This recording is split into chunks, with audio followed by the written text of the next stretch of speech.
Julia. Julia. Get ready to reflect deeply while being terrified. Martha is dead. Some video games are love at first sight. You just know, and LKA's Martha is Dead is one of them. The wartime nightmare theme was poetry to our ears, having put years of grueling research into the representation of conflict and trauma in video games, with 2 degrees to support it. It plunges everyone in a grim, even bleak drama that photorealistically blends death with the otherworldly. The studio's wandering simulator is among the year's best early surprises, with a plethora of features, along with a narrative that isn't short on shocks. The gameplay has convinced us that Martha is Dead is a gem waiting to be unearthed. Before we go into our explanation, we have a very small request. If you like our content, please support us by subscribing to our channel. This is a small click for you, but for us, it means a lot. Thank you. Let's begin. Is Martha really dead? Julia, the daughter of a top German army officer stationed in Italy, is the protagonist of Martha is Dead. She spent the majority of her time in the countryside surrounding their home, treasuring nature by concealing cameras here and there. During one of her visits to reclaim her camera, she notices a woman drifting on the adjacent lake in the horizon. When she jumps into the river to save the young woman in peril, she finds to her horror that the lifeless body is of her twin sister, Martha. Her family rushes to her aid, but Julia, in a panic, claims to be Martha and assumes the victim's identity. This decision has far-reaching consequences that affect her life in much more ways than one. It tells a painful psychological thriller story about a young woman's sad death and the consequent psychological and emotional suffering of her living twin sister, all set against the backdrop of World War II, one of the most traumatic periods in human history. This spooky adventure takes you through a tiny but meticulously constructed patch of Italian countryside and into bodily horror-heavy scenarios that are not for the faint of heart. It's fascinating and at moments a brutal 5-hour adventure, but one that leaves people slightly more bewildered than upset by the time they get to the finish. Dear Julia, are you surprised that I've addressed this to you and don't think you're dead? Everyone calls you Martha now, right?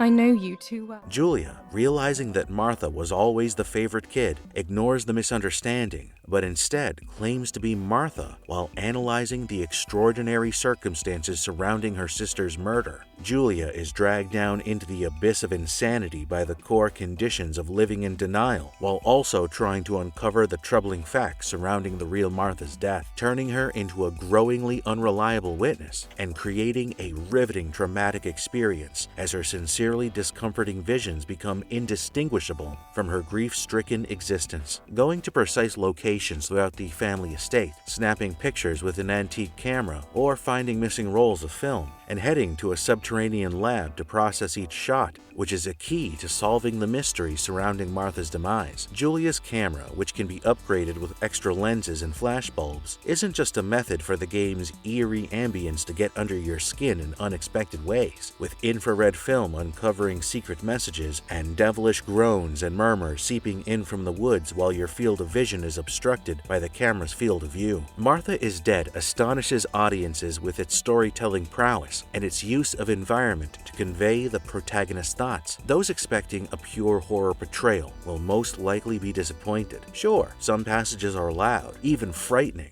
but don't expect to hide around in the darkness to escape some creature. The creator's purpose is not to have you leap out of your seat, but to immerse you in a sad story that can convey a powerful sensation of dread throughout its entirety. Set in a section of Tuscany that was restored with great care about 80 years ago, the locations are easily accessible by jogging, but Julia can also use a bike for long trips if she prefers. There are some exterior settings, such as flashback scenes, but the experience takes place entirely around the house, which renders it all the more distressing because the character is trapped in an essentially predictable environment. There are only a few individuals with whom she interacts. Julia's mom and dad live in the house, but they seldom talk directly to one another, with only a few essential exchanges. You may talk on the phone, known, but they are solely used to gather more information not needed by the plot. Listening to reports from the front lines of World War II is one of the less distressing aspects of Martha is Dead, as most of the story section is peppered with gory scenes that make Heavy Rain's famed finger-slicing sequence look as harmless as a hangnail.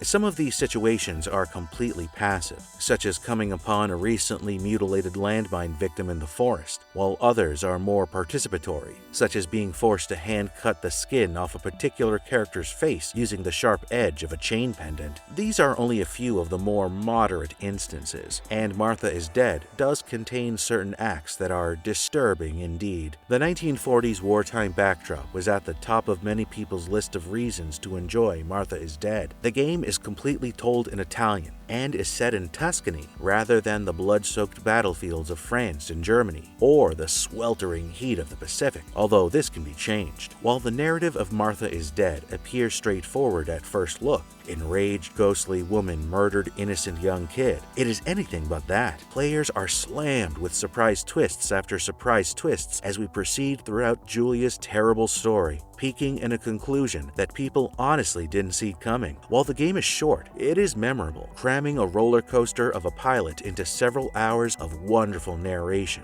that has you questioning if Julia or you is the vicious one. You can also play it over again, making different options each time, increasing the replay value. The night brings the wandering white lady, the spirit of a young woman whose life was so violently ripped away, and things swiftly go from lovely to evil. As the sun rises, German troops open fire on the rebels in the nearby woods, dismembering their bodies beyond recognition. Darkness pervades once more, and missiles detonate near the family chapel, turning into ash and charred ruins. The environment grows in tandem with Julia's fear, supported by an eerie soundscape with strings and rumbling bass. Martha is Dead is not only about the gameplay, it's about what it makes you feel, which contrasts sharply with the joyful jazz and blues of the time. Despite the risks, that gnawing feeling of worry at the back of your mind is rather thrilling. It's thrilling, invigorating, and horrifying all at the same time. While it's widely known that Sony filtered Martha is Dead on PlayStation, and while this has sparked a debate about game censoring, we're not intending to get into that now. Rather, we'll presume you're okay with this video game allowing you to dismember corpses and act out dramatic moments of domestic violence and self-harm. Is any of this required? Yes. Martha is Dead is billed as a psychological thriller, and it is just that. During your adventure and Julia's spiral into insanity, you'll come across both fantasy and genuine atrocities, later providing as a vivid reminder of war's cruelty and needless loss of life. Latter providing as a vivid reminder of war's cruelty and needless loss of life. It's an unpleasant experience, but it's never unnecessary. You can't claim that you weren't informed, because you were. A number of notifications will appear straight away, outlining the essence of the game's material and providing links to a suicide prevention hotline. Some scenes can also be avoided to prevent upsetting the audience. Apart from the more sinister features of the game, LKA's realm is brimming with story. There's a lot to engage with in order to discover more on this presumably content family. The photography aspect is entertaining and nostalgic, with each point in the process documented in depth for historians, something that also occurs while using the phone or telegram equipment. Around 2/3 of the way through the narrative, the Marionette Theater, a classic toy with wood and ceramic dolls that Julia manages to tell the player about her painful upbringing, enters the picture. The puppet theater, although being a child's toy, is possibly the most disturbing aspect of the game, as we discover about Julia's torture at the hands of her mom through a platform that is intended to be bright and happy. I said eat!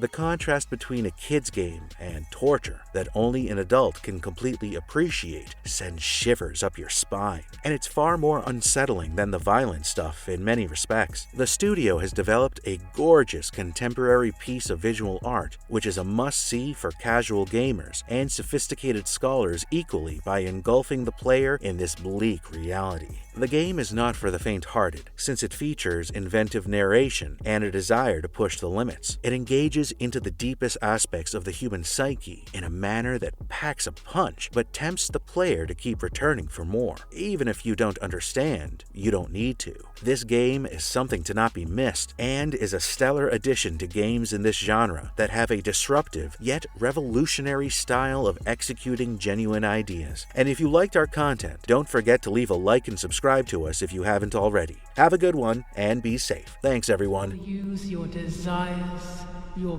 guilt, the darkest parts of your conscience.